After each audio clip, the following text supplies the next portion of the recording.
Hi everyone, I hope you all are well. Welcome to Right Guidance and Ambition. My name is Anjali. So इस video के अंदर मैं आपके साथ unit 3 के रिमेनिंग क्वेश्चन डिस्कस करने वाली हूँ which is based on supreme court. इससे पहले जितने भी क्वेश्चंस मैंने अपलोड कर दिए हैं आई होप आपके लिए हेल्पफुल होंगे, आपको अच्छे से समझ आ रहे होंगे। और जिन्होंने अभी तक वो क्वेश्चंस नहीं देखे हैं आपके लिए लिंक डिस्क्रिप्शन में दे दिया है। इट इज़ वेरी इंपॉर्टेंट कि जिस भी सब्जेक्ट की वीडियोस अपलोड हो रही हैं आप लाइन वाइज देखो ताकि आपको कोई भी कन्फ्यूजन ना हो। इस वीडियो के साथ आपका entire syllabus pol science 5th semester का कंप्लीट हो जाएगा। मैंने आपके साथ इंपॉर्टेंट लॉन्ग क्वेश्चंस भी डिस्कस कर लिए हैं unit wise as well as short questions भी।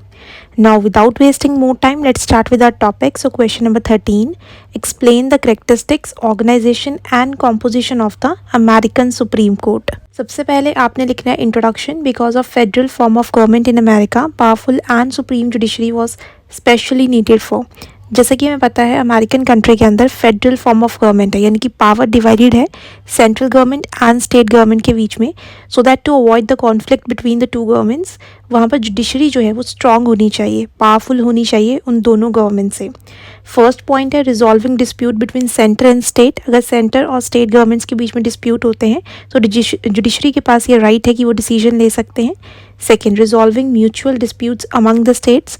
अमेरिका के अंदर 50 स्टेट्स हैं और अगर उन 50 स्टेट्स में से किसी भी स्टेट में कोई डिस्प्यूट्स हैं, कोई प्रॉब्लम है तो उसको भी सॉल्व करने का राइट वहाँ की जुडिशरी के पास है। थर्ड पॉइंट है protecting the constitution. American constitution को प्रोटेक्ट करने का राइट वहाँ की जो सुप्रीम कोर्ट है उसके पास है। इंटरप्रेटिंग द कॉन्स्टिट्यूशन कि कॉन्स्टिट्यूशन में लिखे हुए प्रोविजंस और आर्टिकल्स का एक्चुअल में मीनिंग क्या है एक पर्टिकुलर सिचुएशन के अंदर, उसका राइट भी वहाँ की जुडिशरी यानी सुप्रीम कोर्ट के पास है। फिफ्थ पॉइंट है maintaining balance among different organs of the government. Legislature जो रूल्स बनाते हैं, एग्जेक्टिव जो उसको इम्प्लीमेंट करवाते हैं, और जुडिशरी जो वहाँ पर जस्टिस देते हैं लोगों को। हर कोई ऑर्गन में एक बैलेंस बना रहे, जितने भी इंस्टीट्यूशंस हैं, जितने भी ऑर्गेनाइजेशंस हैं वो प्रॉपरली वर्क करें लोगों के वेलफेयर के लिए। तो एक बैलेंस मेंटेन करने के लिए भी जुडिशरी का रोल बहुत इंपॉर्टेंट है। सिक्स्थ पॉइंट है bringing dynamism in the government. Government जो है टाइम और सिचुएशन के अकॉर्डिंग वर्क करे, जो भी नीड्स अराइज हो रही हैं लोगों की टाइम के साथ उसके अकॉर्डिंग वर्क करें। दैट इज़ वाई डायनेमिज्म लाने के लिए गवर्नमेंट को हमेशा अवेयर करते हैं जुडिशरी में जजेस। नेक्स्ट आपका पॉइंट है saving people from absolutism. America के अंदर कोई भी डिक्टेटर नहीं बन सकता है, कोई अपनी 100% पावर इस्तेमाल कर लोगों को एक्सप्लॉइट नहीं कर सकता, क्योंकि वहाँ पर जो सुप्रीम रोल है वो वहाँ की जुडिशरी का है। That is Y supreme judiciary was established in America. और इसी रीज़न की वजह से वहाँ पर अमेरिका में जुडिशरी जो है उसको क्रिएट किया गया है सो दैट जो प्रॉब्लम्स होंगी उसको पीसफुल तरीके से सॉल्व आउट कर सके। नेक्स्ट आपकी हेडिंग आएगी Definition. According to Griffith, the founding fathers regarded the federal judiciary as the third member of the government trinity, no less important than the other two members. अब यहाँ पर America के अंदर जो जुडिशरी है उसका बहुत इंपॉर्टेंट रोल है। जो भी फाउंडिंग फादर्स हैं जिन्होंने कॉन्स्टिट्यूशन लिखा था अमेरिका के अंदर, उन्होंने ये बोला कि फेडरल स्ट्रक्चर के अंदर एक इम्पॉर्टेंट गवर्नमेंट कौन सी है, सेंट्रल गवर्नमेंट, और दूसरी इम्पॉर्टेंट गवर्नमेंट कौन सी है, स्टेट गवर्नमेंट। इन दोनों गवर्नमेंट्स के साथ एक तीसरा जो थर्ड मेंबर है वो भी बहुत इंपॉर्टेंट है, और वो कौन है, वहाँ की जुडिशरी यानी कि सुप्रीम कोर्ट। तो दो मेंबर्स के साथ साथ ये तीसरा गवर्नमेंट भी है जो साथ के साथ चलती है और अपने आप में ही बहुत पावरफुल है। इन केस उन दो गवर्नमेंट्स के बीच में कभी कॉन्फ्लिक्ट्स होते हैं देन फाइनल डिसीजन किसके हाथ में रहता है, वहाँ की सुप्रीम कोर्ट के हाथ। डेफिनेशन आपने टू द पॉइंट ऐसे ही लिखनी है, क्योंकि किसी ऑथर या स्कॉलर के लिखे हुए वर्ड्स हैं आप अपनी लैंग्वेज में बनाकर नहीं लिख सकते। सबसे ईजिएस्ट डेफिनेशन मैंने यहाँ पे ऐड की है, आप एक दो बार इसको लिख के प्रैक्टिस कर लेना तो आपको ईजिली लर्न हो जाएंगी। एंड इट इज़ इम्पॉर्टेंट कि आप अपने आंसर में डेफिनेशन को इंक्लूड करो, क्योंकि आपके आंसर को लिखने का एक पैटर्न है। तो आप जब इंट्रोडक्शन लिख लोगे, डेफिनेशन लिख लोगे, देन आपकी थर्ड हेडिंग आएगी characteristics of American judicial system. First point है आपका dual judicial system. Because of dual administration, dual judicial system has been provided in America. Every state government has got its separate judicial system and federal government has its own separate court. अब यहाँ पर America के अंदर ना dual administration है, यानी कि central government भी वर्क करती है ऑल ओवर अमेरिका के लिए, साथ ही साथ स्टेट गवर्नमेंट्स भी होती हैं 50 स्टेट्स के लिए। तो इसीलिए जुडिशियल सिस्टम भी यहाँ पर ड्यूअल बनाया गया है। तो यहाँ पे सुप्रीम कोर्ट भी है और उसके साथ साथ डिस्ट्रिक्ट कोर्ट्स जो है वो भी वहाँ पे लोकल लेवल पे वर्क करते हैं प्रॉब्लम्स को सॉल्व आउट करने के लिए। तो ड्यूअल जुडिशियल सिस्टम का मतलब है दो तरीके से जुडिशरी का वर्क करना। एक जुडिशरी वर्क कर रही है सेंटर में और एक जुडिशरी वर्क कर रही है स्टेट्स के अंदर। सेकेंड पॉइंट है independent judiciary, special arrangements have been made to make the judiciary independent and impartial. बहुत सारे अरेंजमेंट्स किए गए हैं ताकि वहाँ पे जो जुडिशरी है, जो सुप्रीम कोर्ट के जज हैं, वो इम्पार्शियल होकर डिसीजन ले, किसी के फेवर में ना ले और इंडिपेंडेंट होकर डिसीजन ले। उन्हें वहाँ के प्रेसिडेंट या फिर कोई भी मिनिस्टर जो है वो इस चीज़ को डिसीजन लेने के लिए फोर्स ना कर पाए। इसके लिए वहाँ पे क्या क्या प्रोविजंस रखे गए हैं? सबसे पहले impartial method for appointing the जजेस हैज़ बीन अडॉप्टेड। अब जब भी अपॉइंट किया जाएगा वहाँ पे जजेस को, वो इम्पार्शियल तरीके से किया जाएगा, उनके मेरिट बेसिस पे। सेकंड, जजेस एंजॉय लॉन्ग टेन्योर, जो भी जज का टेन्योर होगा वो लॉन्ग होगा।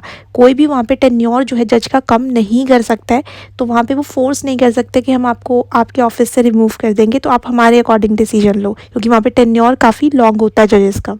थर्ड है, a difficult method has been adopted for removing the जजेस। जजेस को रिमूव करने का जो प्रोसीजर है वो काफ़ी डिफ़िकल्ट रखा गया है, सो दैट मिनिस्टर्स उनको प्रेशराइज ना करें अपने अकॉर्डिंग डिसीजन लेने के लिए। फोर्थ पॉइंट है, जजेस are given high salaries and high pensions after retirement. Even after retirement उनको बहुत अच्छी पेंशंस दी जाती हैं, हाई सैलरीज होती हैं उनकी, ताकि वो करप्शन जैसे केसेस में इन्वॉल्व ना हो और इम्पार्शियल होकर वेलफेयर तरीके से लोगों के लिए वर्क करें। पॉइंट है, judiciary has been separated from the executive. In America judiciary has been separated from the executive. Although President appoints the judges with the approval of the Senate, he cannot remove them according to his will. America के अंदर judiciary यानी कि जजेस को appoint कौन करते हैं? वहाँ के एग्जेक्टिव्स। एग्जेक्टिव लोग कौन होते हैं? जो किसी भी कानून पर सिग्नेचर करके उसको इम्प्लीमेंट करवाते हैं। तो अमेरिका के अंदर एग्जेक्टिव कौन है? वहाँ के प्रेसिडेंट। प्रेसिडेंट जो है उन लोगों को अपॉइंट जरूर करते हैं, जो भी जज होते हैं वहाँ के सीनेट जो अपर हाउस होता है उन मेंबर से कंसल्ट कर कर, बट उन्हें रिमूव नहीं कर सकता है। सिर्फ उनके पास अपॉइंटमेंट की ही पावर है, रिमूव करने की पावर नहीं है प्रेसिडेंट के पास। जजेस can be remove from the office only by the Congress by passing motion of impeachment. वहाँ पर अगर किसी भी जज को रिमूव करना उनके ऑफिस से, तो वहाँ पे प्रेसिडेंट के पास ये पावर नहीं है। किसके पास ये पावर है? वहाँ की पार्लियामेंट, जिसको वहाँ पे कांग्रेस कहा जाता है, वो लोग जो है इम्पीचमेंट मोशन लेके आएंगे, यानी एक बिल पास करवाएंगे वहाँ से, जहाँ पे मेजॉरिटी में अगर वहाँ के मिनिस्टर्स उस पर साइन कर देते हैं, देन उस जज को रिमूव कर दिया जाता है वहाँ से, उनके ऑफिस से। फोर्थ पॉइंट है, power of judicial review. By exercising the power of judicial review, the American judiciary can declare ultra vires the law passed by the Congress and state legislature and executive orders। Judicial review का मतलब है कि judiciary किसी भी case या law को reopen कर सकती है। अगर किसी भी स्टेट लेजिस्लेचर, यानी कि वहाँ पे 50 स्टेट्स हैं, हर स्टेट का अपना एक लेजिस्लेचर है कानून बनाने के लिए, साथ ही साथ वहाँ पर कांग्रेस, सेंटर पार्लियामेंट भी है वहाँ पे, और साथ ही साथ एग्जेक्टिव ऑर्डर यानी प्रेसिडेंट भी कोई ऑर्डर निकाल सकते हैं। अगर इन तीनों ने कोई भी ऐसा कानून निकाल दिया जो अकॉर्डिंग टू कॉन्स्टिट्यूशन नहीं है, लोगों के वेलफेयर के लिए नहीं है, जुडिशरी जो है उसे नल एंड वॉइड डिक्लेयर करके कट कर देगी। यानी जुडिशरी जो है कोई ऐसा कानून भी जो है वापस ले सकती है जो ऑलरेडी इम्प्लीमेंट करवा दिया गया है, जो ऑलरेडी पॉलिसी अभी चल रही है। तो उस पॉलिसी को बंद करने का जो राइट है वो किसके हाथ में है? जुडिशरी के जजेस के हाथ में। नेक्स्ट हेडिंग है आपकी organisation of federal courts in America. सबसे पहले डिस्ट्रिक्ट कोर्ट्स जो लोअर लेवल पर आते हैं, वहाँ पर सबसे लोएस्ट लेवल पे वर्क करते हैं, डिस्ट्रिक्ट लेवल पे। At present there are 89 district courts in America. Every state has one district court, but big states have more than one district courts also. जो स्मॉल स्टेट्स होंगी वहाँ पर एक district court होगा, और जहाँ पे पॉपुलेशन काफ़ी ज़्यादा होगी वहाँ पर एक से ज़्यादा डिस्ट्रिक्ट कोर्ट्स हो सकते हैं। Strength of the judges of district courts depend upon the workload, and at present this strength is minimum 1 and maximum 24। जो इन कोर्ट्स के अंदर जजेस की स्ट्रेंथ रहेगी वो वहाँ के वर्कलोड और पॉपुलेशन के अकॉर्डिंग डिसाइड होगी। कम से कम वहाँ पर एक जज हो सकते हैं और मैक्सिमम वहाँ पर अभी एट प्रेजेंट 24 हो सकते हैं। इतना अभी जो नंबर है वहाँ पर डिस्ट्रिक्ट जजेस का चल रहा है हर डिस्ट्रिक्ट कोर्ट में। दीज जजेस are appointed by the president with the approval of the Senate. तो यहाँ पर इन जजेस को अपॉइंट कौन करते हैं? वहाँ के प्रेसिडेंट और जो सीनेट है, अपर हाउस है, उनके अप्रूवल के साथ। They remain in their office during good behaviour. जब तक वो अच्छे से काम कर रहे हैं अकॉर्डिंग टू कॉन्स्टिट्यूशन, बिना किसी करप्शन के केसेस में इन्वॉल्व हुए, बिना किसी के साथ डिस्क्रिमिनेशन किए हुए, तब तक वो अपने ऑफिस में काम कर सकते हैं। District courts have original jurisdiction over all the cases arising out of federal laws. ऐसे कोई केसेस जो वहाँ पर सेंट्रल गवर्नमेंट के पास नहीं जाने चाहिए या फिर डिवीजन ऑफ पावर की बात करते हो, ऐसे केसेस डायरेक्ट जो है डिस्ट्रिक्ट कोर्ट्स में जाते हैं। डिस्ट्रिक्ट कोर्ट्स की ओरिजिनल जुरिस्डिक्शन है उन केसेस को सुनने की। Appeal against the decision of the district court can be filed in the circuit court of appeal. अगर कोई भी ऐसा जजमेंट दे दिया गया है डिस्ट्रिक्ट कोर्ट द्वारा जिससे पर्सन जो है सेटिस्फाई नहीं है डिसीजन से, तो वो अपना केस जो है वो सर्किट कोर्ट ऑफ अपील में लेके जा सकता है। In some cases appeal against the decision of the district court can be filed directly in the supreme court. और कुछ केसेस में ऐसा भी होता है कि जो अपील होती है जो डिस्ट्रिक्ट कोर्ट की, वो सीधा सुप्रीम कोर्ट तक भी जा सकती है। वो बीच में से जो सर्किट कोर्ट ऑफ अपील है उसको कट कर कर, क्योंकि कोई ऐसा केस हो सकता है जो नेशनल इंपॉर्टेंस रखता हो, जिसका इम्पैक्ट ऑल ओवर अमेरिका पे पड़ने वाला है। इसीलिए ऐसे केस डायरेक्ट सुप्रीम कोर्ट के पास भी जा सकते हैं अपील के थ्रू। इन पॉइंट है circuit court of appeal to decrease the workload of the supreme Court in 1821 American Congress by a law establish circuit courts above the district and below the supreme court. अब यहाँ पर क्या हुआ था कि सुप्रीम कोर्ट का एक time आते आते बहुत ही ज़्यादा वर्कलोड बढ़ गया, क्योंकि पॉपुलेशन काफ़ी इंक्रीज़ हो रही थी। तो 1821 में वहाँ की जो पार्लियामेंट है, जिसको हम अमेरिकन कांग्रेस कहते हैं, उन्होंने वहाँ पर सर्किट कोर्ट ऑफ अपील्स जो है वो क्रिएट किए, जो डिस्ट्रिक्ट कोर्ट से अबव होंगे, हायर अथॉरिटीज़ में होंगे, और सुप्रीम कोर्ट से नीचे के वैल्यूज़ के होंगे। तो पहले सुप्रीम कोर्ट, फिर सेंटर में सर्किट कोर्ट ऑफ अपील, और सर्किट कोर्ट ऑफ अपील से भी नीचे कौन आएंगे, डिस्ट्रिक्ट कोर्ट्स। तो इस तरीके से वहाँ की जुडिशरी जो है वो अलाइंड है। टोटल 11 सर्किट कोर्ट्स हैं अमेरिका के अंदर। द स्ट्रेंथ ऑफ द जजेस of circuit court can B 3 to 9। जो इनके स्ट्रेंथ होती है जजेस की इन कोर्ट्स में, वो 3 से 9 के बीच में हो सकती है। They are appointed by the president. Again president ही इन जजेस को अपॉइंट करते हैं, सीनेट के जो मेंबर्स हैं उनसे अप्रूवल लेके। द जजेस remain in office during good behaviour. जब तक वो कॉन्स्टिट्यूशन के अकॉर्डिंग अच्छे से वर्क कर रहे हैं तब तक वो अपने ऑफिस में काम कर सकते हैं। The court hear appeals against the decision of the district court. District court के अंदर कोई ऐसा केस आया जिससे वो सेटिस्फाई नहीं है, वो इंडिविजुअल या ऑर्गेनाइजेशन, तो वो अपना केस जो है सर्किट कोर्ट में ले जा सकते हैं। तो अपील के थ्रू जो है केसेस आते हैं यहाँ पर। In case involving interpretation of the constitution and appeal against the decision of the circuit court can be filed in the supreme court. और जो भी डिसीजन रहेगा सर्किट कोर्ट का, अगर कोई पर्सन या ऑर्गेनाइजेशन उससे सेटिस्फाई नहीं होते, देन फाइनली वो अपना केस कहाँ लेके जाएंगे, सुप्रीम कोर्ट के अंदर। पॉइंट है आपका सुप्रीम कोर्ट। सुप्रीम कोर्ट जो होता है वहाँ पे हाईएस्ट फेडरल कोर्ट है अमेरिका का, और उनका डिसीजन फाइनल माना जाता है। ये आर्टिकल 3 में जो है कॉन्स्टिट्यूशन में इसके बारे में डिटेल में लिखा गया है। ये कोर्ट अमेरिका के अंदर 1789 में सेटअप किया गया था। फोर्थ पॉइंट है आपका special courts. In America Congress has by law set up some special courts also. America के अंदर पार्लियामेंट ने कानून बनाकर, वहाँ की जो कांग्रेस है, कुछ नए कोर्ट्स भी क्रिएट किए हैं, जैसे कि court of claim, court of customs, patent appeals, tax court, court of military appeals. तो ये कुछ स्पेशल कोर्ट्स हैं, उसी से रिलेटेड जो कोर्ट बनाया गया है वैसे ही केसेस वहाँ पे सुने जाएंगे।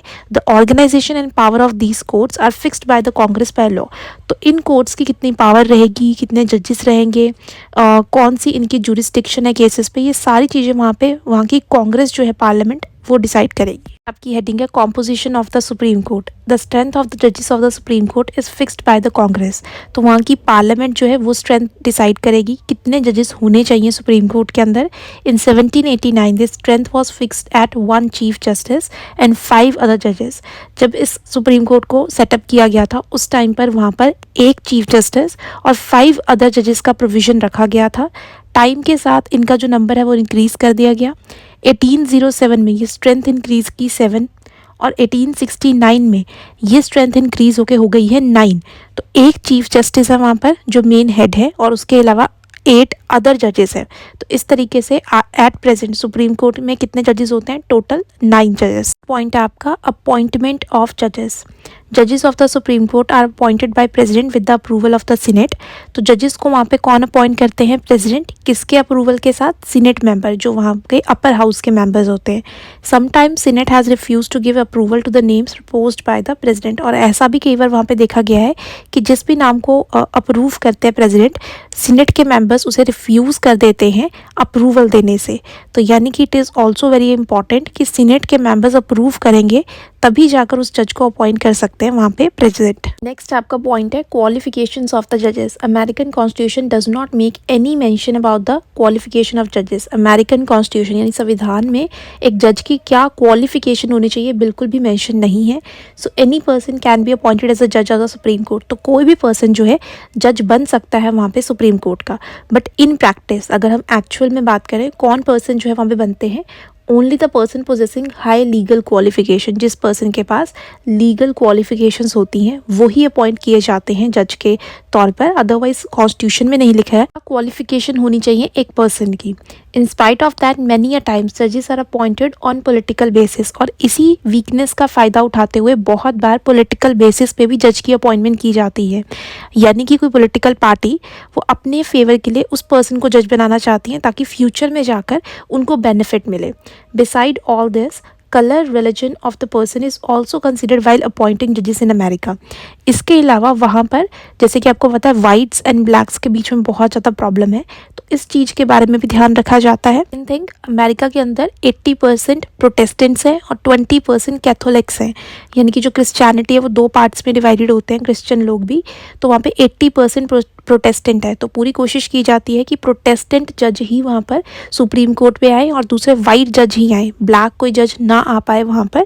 तो कलर और रिलीजन का भी ध्यान रखा जाता है। अदरवाइज और कोई चीज़ें मेंशन नहीं है डिटेल में क्वालिफिकेशन से रिलेटेड जज की। पॉइंट है टेन्योर ऑफ द जजेस। इन अमेरिका जजेस can remain in office during their good behaviour. जब तक एक जज जो है अकॉर्डिंग टू कॉन्स्टिट्यूशन वर्क कर रहे हैं, लोगों के वेलफेयर के लिए काम कर रहे हैं, तब तक वो ऑफिस में अपने काम कर सकते हैं। Their retirement age is not fixed. America के अंदर रिटायरमेंट एज फिक्स नहीं है किसी भी जज की। जज can retire on attaining the age of 70 years. ऐसा कहा जाता है जज अपने आप ही 70 ईयर्स तक जो है वो रिटायरमेंट ले लेते हैं। But it is not obligatory, ये कंपल्सरी नहीं है उनके लिए ऐसा करना। It has been provided by law passed in 1937। अ जज who has served as a जज of Supreme court for 10 years and has attained the age 70 years, if he retires, would get his last on salary as pension for whole life. 1937 के अंदर America के अंदर एक law पास किया गया था कि जो भी जज 10 साल तक सुप्रीम कोर्ट में काम कर चुके हैं और जिनकी एज 70 ईयर्स की है, जो सैलरी उन्होंने लास्ट ली होगी वही उनको एज अ पेंशन के तौर पर दी जाएगी अमेरिका के अंदर।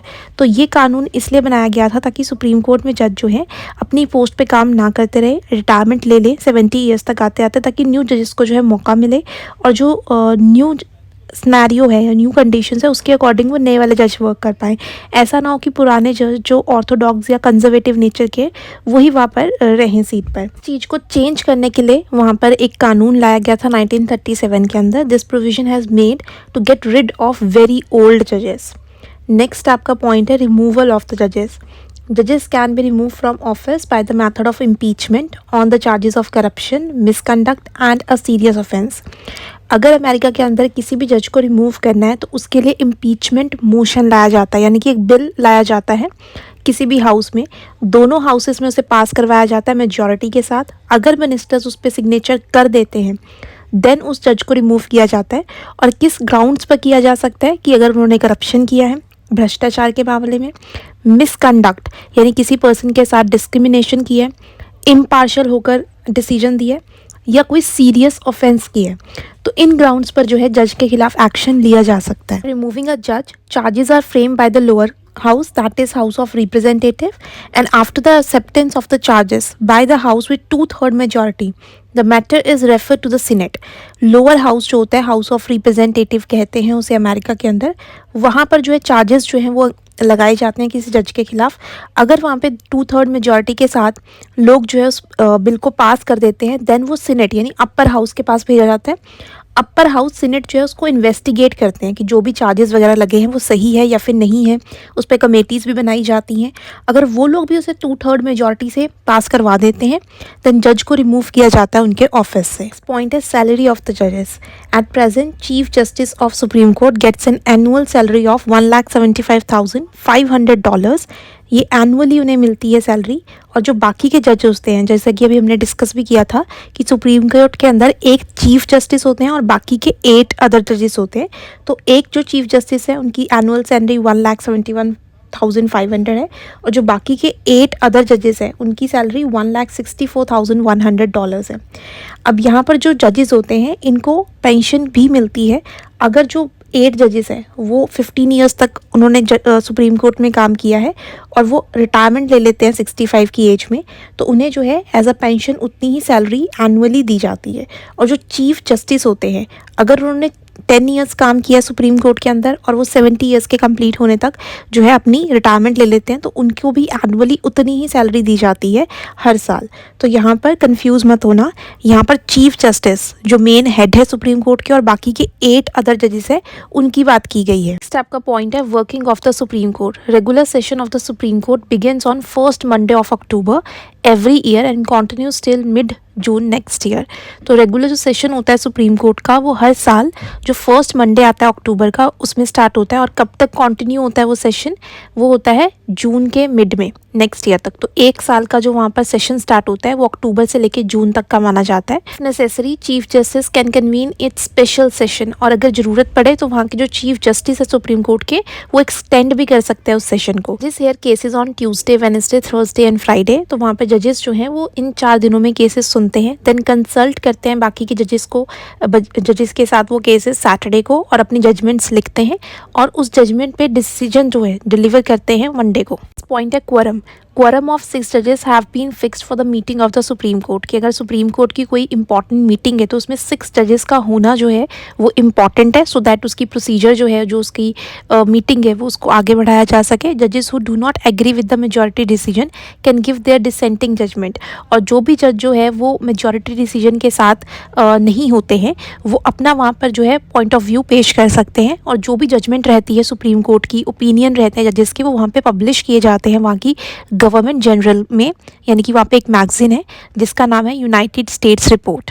नेक्स्ट आपका पॉइंट है seat of the supreme court. The seat of the supreme court is at the Washington DC, the capital of United State, where its meeting are held in white marble building. Supreme court जो है America का कहाँ पर situated है? Washington DC में, जो United states की capital है, और वहाँ पे वाइट मार्बल बिल्डिंग है जहाँ पर उसकी मीटिंग्स होती हैं। एंड में conclusion 4 to 5 lines, and it is very important to write the conclusion in the end. इससे आपका आंसर जो है कंक्लूड हो जाएगा। कोई भी इंपॉर्टेंट लाइन्स जो हमने पूरे क्वेश्चन में डिस्कस की हैं पेन में लिख सकते हो। इनकेस आपको लाइन्स नहीं पता लगेंगी, मैंने आपके लिए यहाँ लाइन्स अंडरलाइन कर दी हैं, आप यहाँ से रीड कर लेना, बट कंक्लूजन लिखना is must. Question number 14, explain jurisdiction, role and weakness of the American Supreme Court. सबसे पहले आपने लिखना है इंट्रोडक्शन एंड देन उसके बाद डेफिनेशन। इंट्रोडक्शन और डेफिनेशन आपकी एज इट इज़ सेम रहने वाली है क्वेश्चन नंबर 13 की तरह, क्योंकि ये भी क्वेश्चन आपका सुप्रीम कोर्ट पे ही बेस्ड है।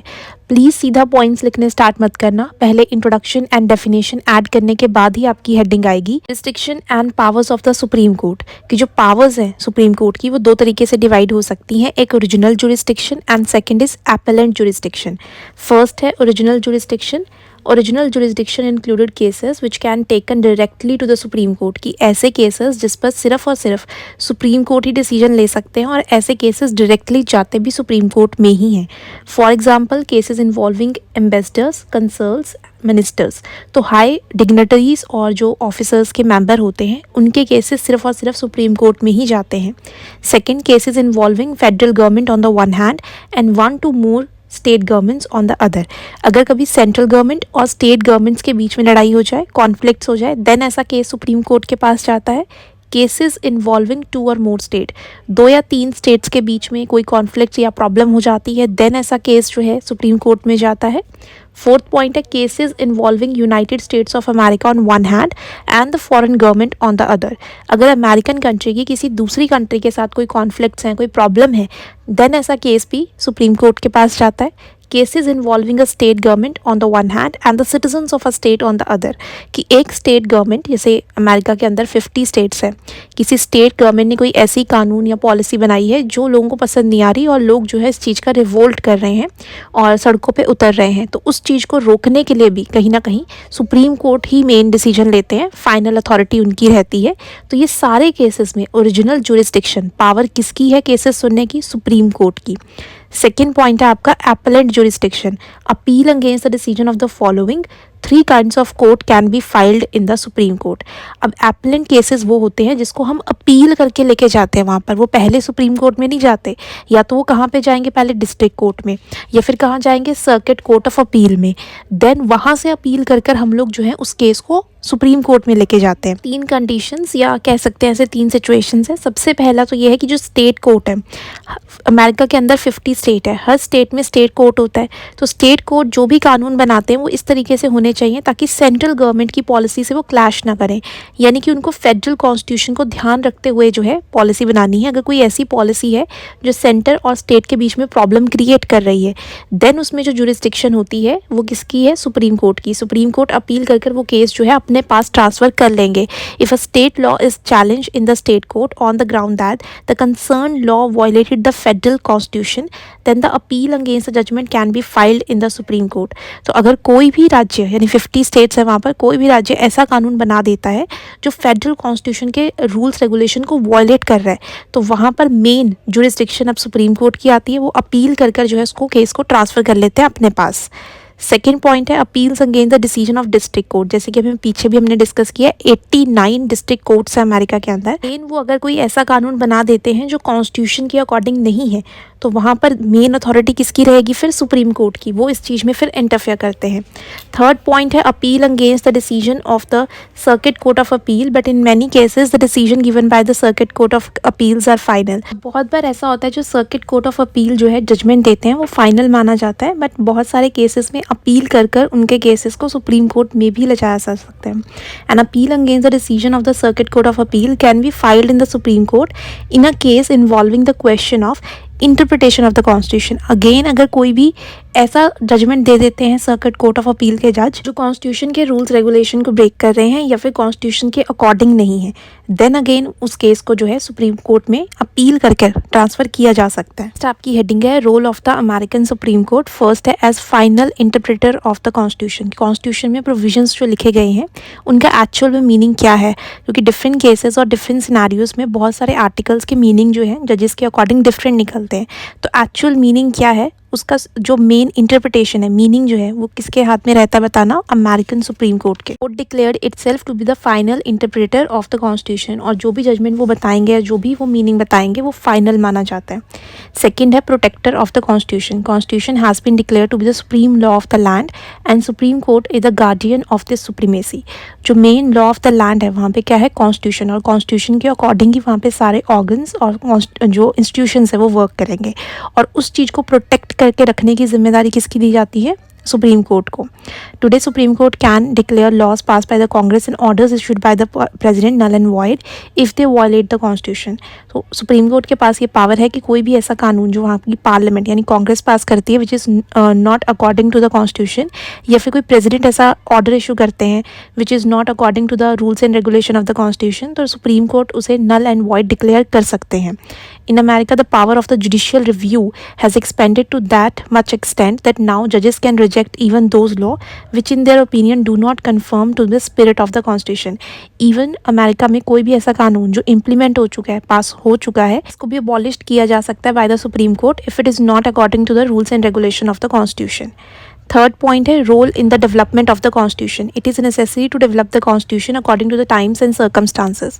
अब टाइम एंड सर्कमस्टांसेस के according it is very necessary constitution में भी चेंजेस होने चाहिए। At the time of framing of the constitution in 1787 America was a backward agricultural dominate country, where as today it is a big industrial nation and ons almost of the half of the wealth of the world. तो जब बनाया गया था constitution America का 1787 में, at that time America जो थी बहुत ही बैकवर्ड एग्रीकल्चर डोमिनेट कंट्री थी, बट आज के टाइम में एक बहुत ही बड़ी इंडस्ट्रियल पावर है, और ये कह सकते हैं एक सुपर पावर है। हाफ ऑफ द वेल्थ जो है पूरी दुनिया की वो अमेरिका के पास ही है, तो इसीलिए इम्पॉर्टेंट है कि उनके कॉन्स्टिट्यूशन में चेंजेस होने चाहिए जैसे जैसे सिचुएशन चेंज हो रही है। America is also playing an important role in the international sphere. American constitution is very rigid and it has gone under only 27 amendments during the last 220 years. America एक important country है international sphere में। American constitution बहुत ही rigid है, यानी उसको change करना काफ़ी डिफ़िकल्ट है, क्योंकि ये हमें कैसे पता लग रहा है, 220 ईयर्स में अभी तक सिर्फ 27 चेंजेस हुए हैं, उसमें 27 अमेंडमेंट्स हुई हैं। Supreme court has played an important role in bringing dynamism. तो इसीलिए सुप्रीम कोर्ट बहुत ही इंपॉर्टेंट रोल प्ले करता है कि अगर टाइम और सिचुएशन के अकॉर्डिंग उसमें चेंजेस करने हैं तो ये ध्यान रखना है कि उसका बेसिक स्ट्रक्चर चेंज नहीं होना चाहिए और साथ ही साथ वो चेंज भी हो टाइम के, और उसकी थोड़ी सी रिजिडिटी कम की जा सके। फोर्थ पॉइंट है role of clearing the ambiguities of the constitution. American constitution being very brief, it does not describe every provision with clarity. दुनिया का सबसे छोटा कॉन्स्टिट्यूशन अमेरिका का ही है, उसमें सिर्फ और सिर्फ 7 आर्टिकल्स हैं जिसमें चीज़ों को अच्छे से एक्सप्लेन नहीं किया हुआ। As a consequence many ambiguities have crept in the constitution, जिसकी वजह से टाइम के साथ बहुत सारे जो वीकनेसेस हैं वो उसका पार्ट बन गए हैं, लूप होल्स हैं।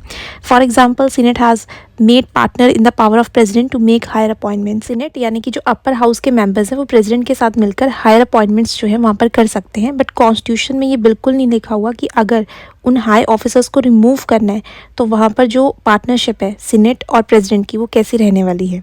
Supreme Court by its interpretation has accepted as it is a right and now this has become a power of the constitution.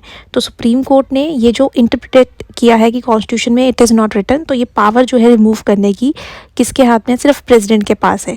तो ये जो है पार्ट बन गया कॉन्स्टिट्यूशन का। तो यानी कि रिमूव करने के लिए सीनेट के मेंबर्स जो हैं अप्रूव नहीं करेंगे प्रेसिडेंट को। Constitution states that the Congress has the right to raise and maintain the army on the basis of the interpretation of these words by the supreme Court. So constitution में कहीं ना कहीं ये भी return है कि जो कांग्रेस यानी वहाँ की पार्लियामेंट है वो वहाँ पे आर्मी जो है मेंटेन कर सकते हैं, और ये सुप्रीम कोर्ट के कहे हुए वर्ड्स हैं। Congress is keeping army in lakhs today, और जिसकी वजह से वहाँ पे जो पार्लियामेंट है उनकी काफ़ी ह्यूज आर्मी है। इवन इन पीस टाइम, जब नॉर्मल सिचुएशन है तब भी वो वहाँ पर आर्मी जो है मेंटेन करके रखते हैं अपने प्रोटेक्शन के लिए। So there are many other provisions in the American constitution about which constitution is not clear. तो बहुत सारी ऐसी प्रोविजंस हैं, बहुत सारी ऐसी चीज़ें हैं जिसमें कॉन्स्टिट्यूशन में क्लियरली मेंशन नहीं है। वहाँ पर सुप्रीम कोर्ट जो है अपनी जजमेंट या इंटरप्रेट करते हैं उस चीज़ को, और वही जो है वहाँ पर फिर कानून बन जाता है। So supreme court has remove this ambiguities by its interpretation. तो ये जो सारी कन्फ्यूजन्स हैं ये कौन क्लियर करता है वहाँ पे, सुप्रीम कोर्ट। तो सुप्रीम कोर्ट की जो भी इंटरप्रिटेशन रहेगी, जो भी जजमेंट रहेगी, उसी को फाइनल माना जाता है। फिफ्थ पॉइंट है आपका role in expanding the power of federal government.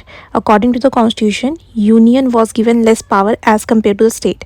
Constitution के अकॉर्डिंग जो वहाँ की जो सेंट्रल गवर्नमेंट है वो कम पावरफुल है स्टेट गवर्नमेंट से, because of the continuous expansion of the powers of the federal government, क्योंकि वहाँ पर कॉन्टिन्यूसली वहाँ पर स्टेट गवर्नमेंट्स की पावर जो है उसको इंक्रीज़ किया जा रहा है। Today this government has become quite powerful, और आज के टाइम में स्टेट गवर्नमेंट्स बहुत ज़्यादा पावरफुल हो चुकी हैं। Many factors are responsible for the expansion of the powers of the federal government. अब बहुत सारे ऐसे रीजंस हैं जिसकी वजह से वहाँ पे जो स्टेट गवर्नमेंट है उसको ज़्यादा पावरफुल रखा गया है सेंट्रल गवर्नमेंट के कंपैरिजन में।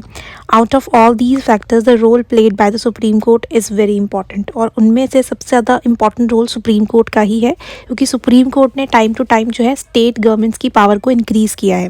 Constitution empowers the Congress to regulate interstate and foreign trade. Congress has assumed the power to regulate the means of transport. Constitution ने ये जो पावर है वो पार्लियामेंट वहाँ की कांग्रेस को दी है कि अगर कोई इंटरस्टेट प्रॉब्लम हो या फिर फॉरेन ट्रेड या कोई भी ऐसी प्रॉब्लम हो कम्युनिकेशन या ट्रांसपोर्टेशन से रिलेटेड, तो उसमें फाइनल डिसीजन वहाँ की जो पार्लियामेंट है वो ले सकती है। और पार्लियामेंट ने अगर डिसीजन गलत लिया है तो अल्टीमेटली डिसीजन वहाँ पे कौन लेते हैं, supreme court. Congress has a power to impose और कलेक्ट टैक्सेस। वहाँ पे जो पार्लियामेंट है वो कोई भी टैक्स लगा सकते हैं, उसको कलेक्ट कर सकते हैं। Congress has assume the power to open banks throughout the country, और साथ के साथ पार्लियामेंट के पास ये पावर है कि वहाँ पर वो कोई भी बैंक ओपन कर सकते हैं through out the country. So time के साथ सुप्रीम कोर्ट ने जो पावर है स्टेट गवर्नमेंट्स की वो इंक्रीज़ कर दी है। पॉइंट है रोल इन लॉ मेकिंग। तो कॉन्स्टिट्यूशन में क्या लिखा हुआ है तो वहाँ पे सुप्रीम कोर्ट उसे इंटरप्रेट, उसका मीनिंग भी बता सकते हैं और साथ के साथ नया कानून भी बना सकते हैं। तो इस तरीके से सुप्रीम कोर्ट के पास पावर है लॉ मेकिंग की। सेवन्थ पॉइंट है आपका as a guardian of the right and liberties of the citizen. American constitution में क्लियरली मेंशन है कि जो भी वहाँ के सिटीजन्स होंगे वहाँ से गवर्नमेंट जो है उनसे उनके राइट और लिबर्टीज़ यानी आज़ादी नहीं छीन सकती है। वो लोग जो है डिक्टेटर नहीं बन सकते और कभी भी इस चीज़ में वो इंटरफेयर नहीं करेंगे। इस चीज़ को कौन वहाँ पर प्रोटेक्ट करता है, वहाँ की सुप्रीम कोर्ट। सुप्रीम कोर्ट अगर कोई भी ऐसा कानून गवर्नमेंट बना देती है जिससे लोगों के राइट्स या लिबर्टीज़ छीनी जा रही हैं तो उसको अबॉलिश कर दिया जाता है। नेक्स्ट पॉइंट है एज अ बैलेंस व्हील, कि वहाँ का जो सुप्रीम कोर्ट है वो बैलेंस बना के रखता है जितने भी वहाँ पे गवर्नमेंट के ऑर्गन्स हैं, लेजिस्लेचर, एग्जीक्यूटिव और उसके अलावा जितने भी इंस्टीट्यूट्स हैं। साथ के साथ अगर सेंटर और स्टेट गवर्नमेंट में कोई कॉन्फ्लिक्ट्स होते हैं देन उसमें फाइनल डिसीजन सुप्रीम कोर्ट का रहता है। तो यहाँ पर कोई भी किसी के जुरिसडिक्शन में इंटरफेयर ना करे, इस चीज़ का बैलेंस और इस चीज़ का ध्यान कौन रखता है? वहाँ का supreme court. Studying A weaknesses of the American supreme court, first point है यूज़ ऑफ अनकॉन्स्टिट्यूशनल पावर। अब यहाँ पर सुप्रीम कोर्ट की क्या मेन रिस्पॉन्सिबिलिटी रहती है कि कोई भी डिक्टेटर बनकर रूल्स रेगुलेशन ना बनाए और किसी के साथ डिस्क्रिमिनेशन ना करे। स्पेसिफिकली जो भी प्रेसिडेंट वहाँ पे ऑर्डर्स इशू करते हैं और जो कांग्रेस वहाँ की पार्लियामेंट कानून बनाती है, अगर वो कॉन्स्टिट्यूशन के अकॉर्डिंग नहीं होते हैं तो उसको जो है अबॉलिश्ड कर दिया जाता है। बट खुद जो वहाँ की सुप्रीम कोर्ट है वो ऐसी पावर्स यूज़ करते हैं जो कॉन्स्टिट्यूशन में लिखी ही नहीं हुई, जैसे कि एग्जाम्पल के तौर पे जुडिशियल रिव्यू। सेकेंड पॉइंट है power to reject the laws passed by the Congress is undemocratic. Congress is a democratic body elected on the basis of universal adult franchise, and the rejection of the laws passed by it by the judges appointed by executive is not compatible with the democratic principle। अब वहाँ पर जो कानून बनाने की main responsibility रहती है वो पार्लियामेंट, वहाँ की कांग्रेस की होती है, जिनको किन्होंने चुना है? वहाँ के सिटीजन्स ने। और अगर उनके बनाए हुए कानूनों को जजेस रिजेक्ट करते हैं तो जजेस को तो लोगों ने वहाँ पर वोट डालकर नहीं चुना है, उनको तो एग्जेक्टिव्स ने यानी प्रेसिडेंट ने अपॉइंट किया है। तो यानी कि ये बिल्कुल भी कंपैटिबल नहीं होगा डेमोक्रेटिक कंट्री के साथ जहाँ पर लोगों के हाथ में पावर है और पार्लियामेंट कानून बना रही है, उनके रिप्रेजेंटेटिव कानून बना रहे हैं और जजेस जो है उसको कैंसिल कर रहे हैं। थर्ड पॉइंट है कंजर्वेटिव जजेस are hindrance in the way of progress. जजेस of the supreme court are generally conservative so they become hindrance in the way of progressive laws. अब वहाँ पर कोई भी टेन्योर फिक्स्ड एज नहीं है जजेस की कब उन्हें रिटायर होना है, जिसकी वजह से काफ़ी जो ओल्ड जजेस होते हैं वो अपनी सीट पर रहते हैं, जो कि कंजर्वेटिव होते हैं, न्यू मॉडर्न सोसाइटीज़ के अकॉर्डिंग वर्क नहीं कर पाते हैं, जिसकी वजह से कंट्री का जो प्रोग्रेसिव लॉज हैं वो नहीं बन पाते हैं और वो उस चीज़ में रुकावट बनते हैं। नेक्स्ट आपका पॉइंट है टू लॉन्ग अ टेन्योर। उनका जो टेन्योर रहता है, जैसे कि अभी मैंने बोला, फिक्स्ड नहीं है, कितनी एज तक उन्होंने अपना सीट पर काम करना है वो अपनी उनकी खुद की चॉइस है, जिसकी वजह से क्या होता है इतना लंबा टेन्योर होने की वजह से वो लोग जो है एडवांटेज उठाते हैं अपनी सीट का और बहुत बार पार्शियल और डिस्क्रिमिनेटरी पॉलिसीज़ या डिसीजंस देते हैं। नेक्स्ट पॉइंट है no mention of the qualifications of the जजेस इन द कॉन्स्टिट्यूशन। कॉन्स्टिट्यूशन के अंदर एक जज बनने के लिए क्या क्वालिफिकेशन चाहिए, again it is not written. Therefore कई बार ऐसे लोगों को भी अपॉइंट कर लिया जाता है which are not having a legal knowledge और पॉलिटिकल बेसिस पे उन्हें चुना जाता है किसी एक पर्टिकुलर पार्टी द्वारा ताकि फ्यूचर में वो उन्हें जो है बेनिफिट दे सके। लास्ट आपका पॉइंट है defective method of decision making. American supreme court decisions are taken by majority but some time important laws are declared null and void by just one जज। अमेरिका के अंदर टोटल 9 जजेस होते हैं, एक चीफ जस्टिस होते हैं और बाकी अदर 8 जजेस होते हैं। ज़्यादातर डिसीजन जो लिए जाते हैं वो मेजॉरिटी के बेसिस पे होते हैं और कई बार बहुत इंपॉर्टेंट लॉज जो है वो चीफ जस्टिस जो है अबॉलिश कर देते हैं, उसको नल एंड वॉइड डिक्लेयर कर देते हैं। तो इसको भी हम कह सकते हैं टायरनी ऑफ वन जज, कि डिक्टेटर बन चुके हैं एक जज और जो मेजॉरिटी के साथ डिसीजन लिया गया है उसको उन्होंने कैंसिल करवा दिया। तो ये कुछ वीकनेसेस थे अमेरिकन सुप्रीम कोर्ट के। एंड में conclusion 4 to 5 lines and it is very important to write the conclusion in the end. इससे आपका आंसर जो है कंक्लूड हो जाएगा। कोई भी इंपॉर्टेंट लाइंस जो हमने पूरे क्वेश्चन में डिस्कस की हैं पेन में लिख सकते हो। इनकेस आपको लाइंस नहीं पता लगेंगी, मैंने यहाँ पे अंडरलाइन कर दी है, आप ये लाइन रीड कर लेना बट कंक्लूजन लिखना is must. Next question number 15, critically examine judicial review of the American supreme court. सबसे पहले आपने लिखना है introduction. Exercise of the power of judicial review by judiciary is an important characteristic of the American constitutional system. तो सबसे ज़्यादा important feature जो है अमेरिकन कॉन्स्टिट्यूशनल सिस्टम का वो जुडिशियल रिव्यू है। सबसे ज़्यादा यूज़ किया जाता है वहाँ की सुप्रीम कोर्ट द्वारा। In fact, American Supreme Court is creator of the power of judicial review. Even American Supreme Court ने ही इस प्रोविज़न को क्रिएट किया है। ऑलरेडी ये कॉन्स्टिट्यूशन का वहाँ का पार्ट नहीं था, इसको बाद में जो है एड ऑन किया गया है। Today this power is exercised by many countries in the world. India is one among them.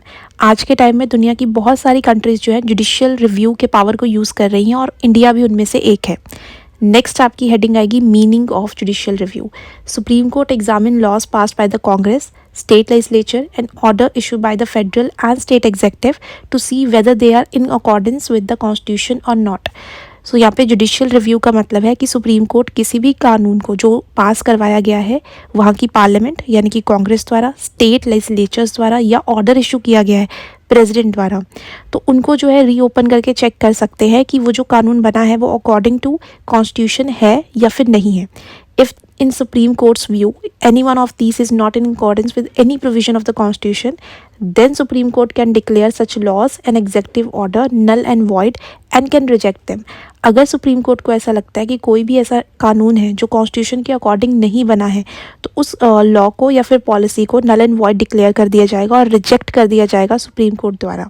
ये होता है जुडिशियल रिव्यू। आपका हेडिंग है origin of the power of judicial review, कि जुडिशियल रिव्यू का जो प्रोविजन है वो अमेरिका में कब स्टार्ट हुआ था, 1803 के अंदर, जब चीफ जस्टिस मार्शल ने पहली बार इसका यूज़ किया था। अकॉर्डिंग टू जजेस of the supreme court, constitution is the highest law of the country. अब जो सुप्रीम कोर्ट के जज है उनका ये कहना है कॉन्स्टिट्यूशन जो है उनकी कंट्री का हाईएस्ट लॉ है, उसी के अकॉर्डिंग हर एक ऑर्गन जो है गवर्नमेंट का वहाँ पे वर्क कर रहा है।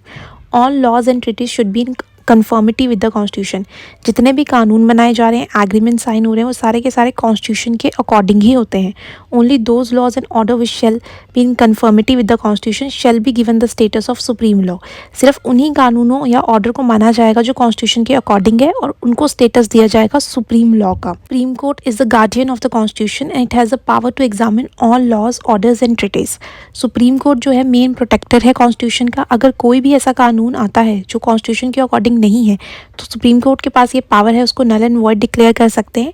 तो यहाँ पर सुप्रीम कोर्ट ये चेक करते हैं कंट्री के अंदर जो भी लॉ, ऑर्डर या कोई भी ऐसा एग्रीमेंट साइन किया जा रहा है वो कॉन्स्टिट्यूशन के अकॉर्डिंग है या फिर नहीं है। नेक्स्ट आपकी हेडिंग है scope of the power of judicial review, यानी जुडिशियल रिव्यू की जो पावर है ये कहाँ पर एप्लीकेबल है। सबसे पहले अगर कोई भी कानून फेडरल कांग्रेस यानी वहाँ की जो पार्लियामेंट है, जो स्टेट्स की पार्लियामेंट है या स्टेट लेजिस्लेचर्स है, वो कोई कानून निकालते हैं और कॉन्स्टिट्यूशन के अकॉर्डिंग नहीं है।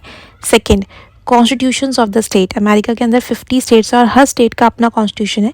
अगर वहाँ पर कोई चीज़ ऐसी लिखी गई है जो सेंटर के कॉन्स्टिट्यूशन से मैच नहीं करती। Third, treaties made by the federal government with other state.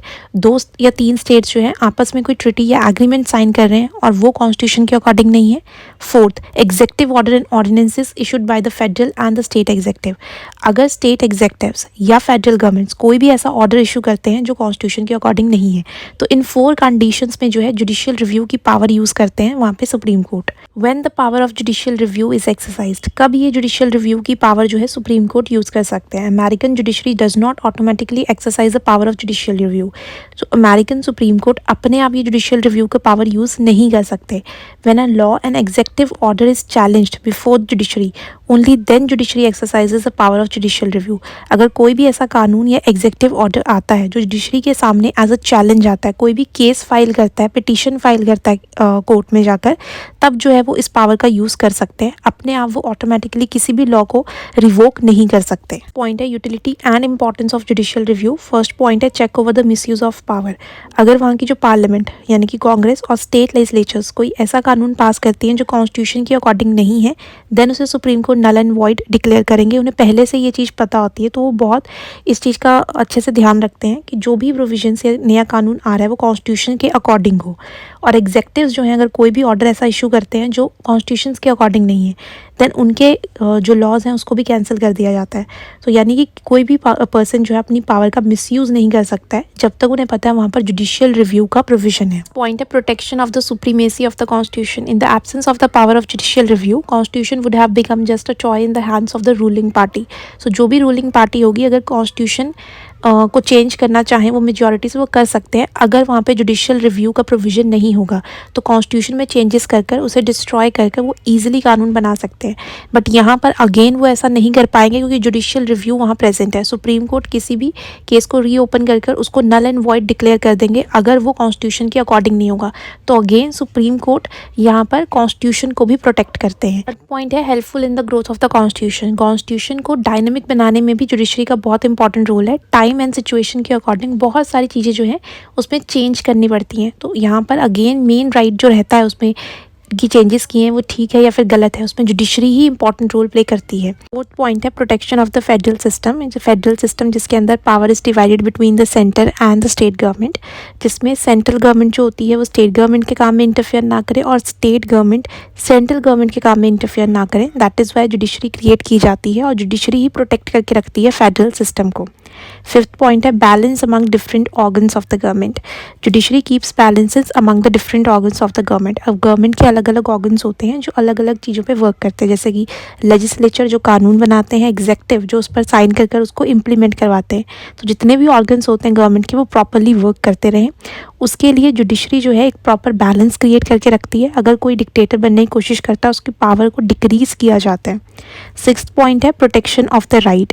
तो जुडिशियल रिव्यू के थ्रू जो है किसी भी कानून को चेक किया जाता है कि अगर कोई ऐसा कानून है जिसमें लोगों के जो राइट्स हैं, लिबर्टीज़ हैं, वो वापस छीनी जा रही हैं, तो उस कंडीशन में जुडिशरी सबसे इंपॉर्टेंट रोल प्ले करती है कि कोई भी ऐसा कोई कानून नहीं आ सकता है कि जिससे लोगों के राइट्स जो हैं वो छीने जा सके। अगर कोई कानून आ भी जाता है तो कहीं ना कहीं वो नल एंड वॉइड डिक्लेयर हो जाएगा। तो इसीलिए इस चीज़ का ध्यान रखकर जो है लॉज को बनाया जाता है। 7th पॉइंट है proper interpretation of the constitution. Constitution में जितने भी प्रोविजंस लिखे गए हैं उसका क्या मीनिंग है। बहुत बार डिफरेंट सिचुएशंस के अंदर डिफरेंट केसेस में जो मीनिंग है वो डिफरेंट निकलता है। 2 या 3 कोर्ट्स जो होते हैं, जो स्टेट कोर्ट्स होते हैं, उसमें कन्फ्यूजन क्रिएट हो सकती है।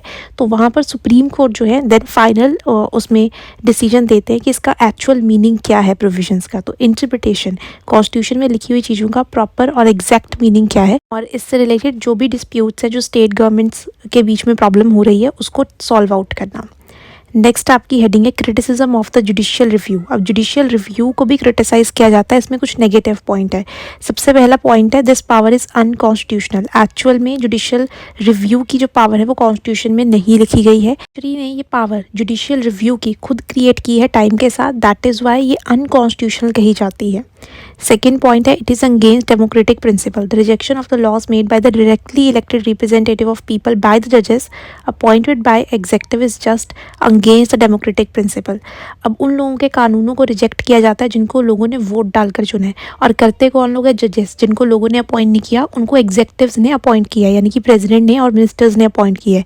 सो ये डेमोक्रेटिक प्रिंसिपल्स के अगेंस्ट है, क्योंकि उस कंट्री में कहा जाता है कि जो पावर है वो लोगों के पास रहती है अल्टीमेट डिसीजन लेने की। तो यहाँ पर ये अगेंस्ट है डेमोक्रेटिक प्रिंसिपल के, तो इसीलिए ये एक वीकनेस है, क्रिटिसिज्म है जुडिशियल रिव्यू का। पॉइंट है it lowers the Prestige of the Congress and the state legislature. अगर बार बार जो पार्लियामेंट या स्टेट लेजिस्लेचर्स कानून बनाएंगे और उनके रिजेक्ट होते जाएंगे तो यहाँ से उनकी जो पावर, प्रेस्टीज और रिस्पेक्ट है वो भी कहीं ना कहीं कम हो जाएगी, क्योंकि बार बार जो डिसीजन है उसको कट कौन करेगा? जुडिशरी। तो लोगों को ऐसा लगेगा जो अल्टीमेट पावर है डिसीजन लेने की वो किसके हाथ में है? जुडिशरी के हाथ में है। पॉइंट है it is a delaying process. Actual में जुडिशरी बहुत ज़्यादा टाइम ले लेती है चेक करने के लिए कि कोई भी कानून कॉन्स्टिट्यूशन के अकॉर्डिंग है या फिर नहीं है, या फिर जो ऑर्डर इशू किया गया है, जिसकी वजह से इतना ज़्यादा टाइम लगने की वजह से वो जो कंसर्न्ड लॉ है वो अच्छे से इम्प्लीमेंट नहीं हो पाता है, या फिर उसके जो मेन एडवांटेजेस लोगों तक पहुँचने होते हैं वो टाइम पर नहीं पहुँच पाते। नेक्स्ट पॉइंट है पॉसिबिलिटी ऑफ जुडिशियल डिक्टेटरशिप। अब बहुत सारे क्रिटिक्स ऐसा भी मानते हैं कि अगर इतनी ज़्यादा जुडिशियल रिव्यू की पावर जुडिशरी को दे दी जाएगी कि वो हर एक कानून को नल एंड वॉइड डिक्लेयर कर सकते हैं, और एक्चुअल में इंटरप्रिटेशन की कॉन्स्टिट्यूशन में लिखा क्या है इसका भी मेन डिसीजन वही लोग लेंगे, तो एक टाइम तक आते आते कंट्री में जुडिशियल डिक्टेटरशिप हो जाएगी, यानी कि एक्चुअल रूल जो है वो उनके हाथ में होगा कि कौन से रूल को इम्प्लीमेंट करना है या फिर नहीं करना है। So judiciary should not be given this power. तो जुडिशरी के पास ये पावर नहीं होनी चाहिए कि इस पावर का यूज़ करके जुडिशरी जो है वहाँ पे डिक्टेटर बन सकती है। लास्ट आपका 10th पॉइंट है many times good laws have been declared illegal. बहुत बार अच्छे कानूनों को भी जो है वहाँ पर अबॉलिश्ड कर दिया जाता है। बहुत बार ऐसा देखा गया जजेस जो है वो पॉलिटिकल पार्टी से इन्फ्लुएंस्ड होते हैं या फिर किसी एक आइडियोलॉजी से, जिसकी वजह से वो अपने विशेस के अगेंस्ट जो है कोई कानून बनता नहीं देख सकते, और कई बार कंजर्वेटिव होते हैं, ओल्ड थिंकिंग के होते हैं, तो वो किसी भी अच्छे कानून को इलीगल भी ठहरा सकते हैं। स्टडिंग है proposal to regulate the exercise of the power of judicial review. तो कैसे हम जो है जुडिशियल रिव्यू की पावर को और स्ट्रॉन्ग कर सकते हैं। सबसे पहला कि जुडिशियल रिव्यू यूज़ करे वहाँ पर सुप्रीम कोर्ट, बट उसके साथ वो 2/3 मेजॉरिटी जो है वो इम्पॉर्टेंट होनी चाहिए। किसी एक जज का डिसीजन नहीं होना चाहिए। मेजॉरिटी में अगर डिसीजन लेते हैं जज और ये कहते हैं कि ये कानून जो है इसको अबॉलिश करना चाहिए, तभी वो जो है रिवोक हो। सेकेंड पॉइंट है रिमूवल ऑफ जजेस थ्रू इम्पीचमेंट। जो जजेस ऐसा करते हैं, बार बार ऐसे अच्छे कानूनों को अबॉलिश करते हैं, तो ऐसे जज के खिलाफ जो है एक्शन लिया जाना चाहिए और उन्हें इम्पीच कर देना चाहिए, यानी उन्हें उनके ऑफिस से हटाना चाहिए। पॉइंट है provision to pass such laws again which have been rejected by the judiciary. तो स्कॉलर्स ने ये भी यहाँ पे सजेस्ट किया है कि कांग्रेस यानी कि वहाँ की पार्लियामेंट ने जो कानून पास करवाया और जुडिशरी ने उसे निगलेक्ट कर दिया, यानी कि नल एंड वॉइड डिक्लेयर कर दिया, तो अगेन प्रोविजन होना चाहिए कि एक बार एटलीस्ट पार्लियामेंट दोबारा से उसे मेजॉरिटी से पास करवा पाए। लास्ट आपका पॉइंट है कंपल्सरी रिटायरमेंट ऑफ द जजेस, कि अमेरिका के अंदर जो जजेस की रिटायरमेंट एज है उसको फिक्स कर देना चाहिए, सो दैट वहाँ पर गुड लॉस बने और जो कंजर्वेटिव और ओल्ड थिंकिंग के जज है रिटायरमेंट एक पर्टिकुलर एज में हो जाए और जो कंट्री है वो प्रॉपरली डेवलप हो सके विद गुड गवर्नेंस। एंड में conclusion 4 to 5 lines and it is very important to write the conclusion in the end. इससे आपका आंसर जो है कंक्लूड हो जाएगा। कोई भी इंपॉर्टेंट लाइन्स जो हमने पूरे क्वेश्चन में डिस्कस किया पेन में लिख सकते हो। मैंने यहाँ पे लाइंस अंडरलाइन कर दी, आप यहाँ से रीड कर लेना, बट कंक्लूजन लिखना is must. Now last important question from the unit 3, that is question number 16। Discuss powers and roles of the American supreme court. Is it correct to describe it as a third chamber? सबसे पहले आपने लिखना है introduction and definition. Introduction and definition आपकी as it is same रहेगी question number 13 की तरह, क्योंकि ये भी क्वेश्चन आपका अमेरिकन सुप्रीम कोर्ट पे बेस्ड है। देन रोल एंड पावर्स, ये भी हम डिस्कस कर चुके हैं। रोल्स एंड पावर्स आपका एग्जैक्ट सेम रहने वाला क्वेश्चन नंबर 14 की तरह। सो फर्स्ट आप इंट्रोडक्शन लिखोगे, देन डेफिनेशन, देन उसके बाद आपकी हेडिंग आएगी powers and rules of American supreme court. Then उसके बाद आपका जो क्वेश्चन है कि is it correct to describe it as a third chamber, ये आंसर आपने एंड में फिर देन ऐड करना है यहाँ पर। Is American supreme court a third chamber? So first chamber वहाँ पे क्या है, सेंट्रल गवर्नमेंट। सेकंड वहाँ पर क्या है, स्टेट गवर्नमेंट जो रूल्स बनाती हैं एक पर्टिकुलर एरिया के लिए वहाँ पे। सो यहाँ पे क्या अमेरिकन सुप्रीम कोर्ट एक थर्ड चैम्बर है रूल्स बनाने के लिए। फर्स्ट पॉइंट है supreme court can reject laws pass by the Congress by exercising the power of judicial review.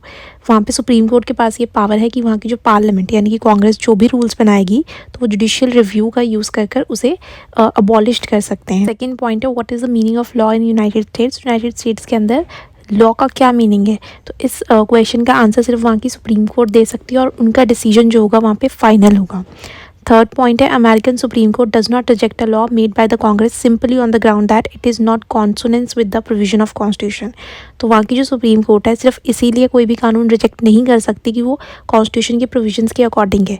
Rather it is so rejected as a law on the ground that it is not according to the spirit of constitution, की ये constitution के basic structure के according नहीं है, ये उसके spirit को किल करता है कि वहाँ पे जो मेन चीज़ें होती हैं कि राइट्स, लिबर्टीज़, फ्रीडम, तो ये सारी चीज़ें जो हैं वो लोगों से नहीं छीनी जा सकती, ये बेसिक चीज़ें हैं।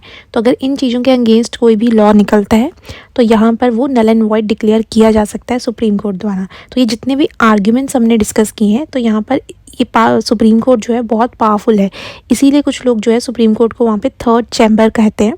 अब इसी के अगेंस्ट जो है सेकंड हेडिंग है but the American supreme court is not a third chamber. अब कुछ लोग ऐसे भी कहते हैं कि American supreme court third chamber नहीं है, इतनी पावरफुल नहीं है। There is no doubt that the American supreme court is very powerful. तो ये इसमें कोई डाउट नहीं है कि अमेरिकन सुप्रीम कोर्ट पावरफुल है। जुडिशियल रिव्यू की जो पावर है वो इसको इतना भी पावरफुल नहीं बनाता कि हम उसको थर्ड चैम्बर या फिर सुप्रीम चैम्बर कहें। अब उसके लिए कुछ यहाँ पे काउंटर पॉइंट्स हैं। सबसे पहले supreme court does not exercise the power of judicial review regarding all the laws, कि सुप्रीम कोर्ट अपनी जो ये पावर है किसी भी लॉ को चेक करने की वो अकॉर्डिंग टू कॉन्स्टिट्यूशन है या नहीं, वो सब केसेस पे अप्लाई नहीं हो पाता, क्योंकि सिर्फ वही केसेस वो रीओपन कर सकते हैं जो किसी पर्सन ने चैलेंज किए हैं, यानी कोई भी सिटीजन जो है या कोई मिनिस्टर उसको चैलेंज करके सुप्रीम कोर्ट में लेके आया है कि ये जो कानून बना है ये अकॉर्डिंग टू कॉन्स्टिट्यूशन नहीं है, उसी केस में वो जुडिशियल रिव्यू की पावर यूज़ कर सकते हैं। सेकंड पॉइंट है जजेस of the supreme court are not elected by the people, the constitution of USA vest the supreme power with the people of America. So जो जजेस होते हैं सुप्रीम कोर्ट के उनको लोग इलेक्ट नहीं करते हैं, उनको अपॉइंट किया जाता है बाय द प्रेसिडेंट।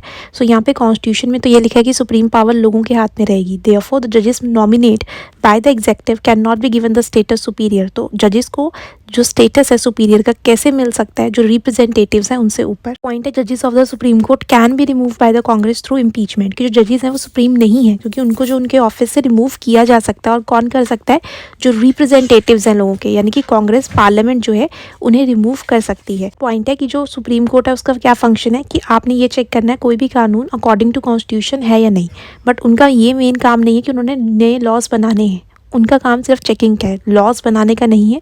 वो वहाँ की जो पार्लियामेंट है कांग्रेस, उनका ही मेन काम है।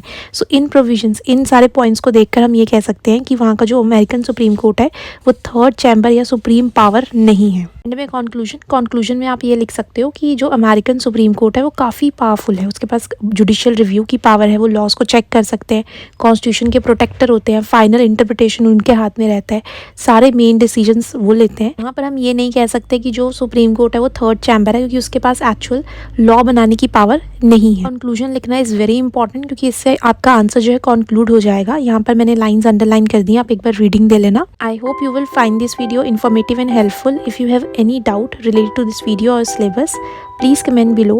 Share this video with your friends and subscribe the channel so that you will get the notification on time. All the best achievers. Have a nice day.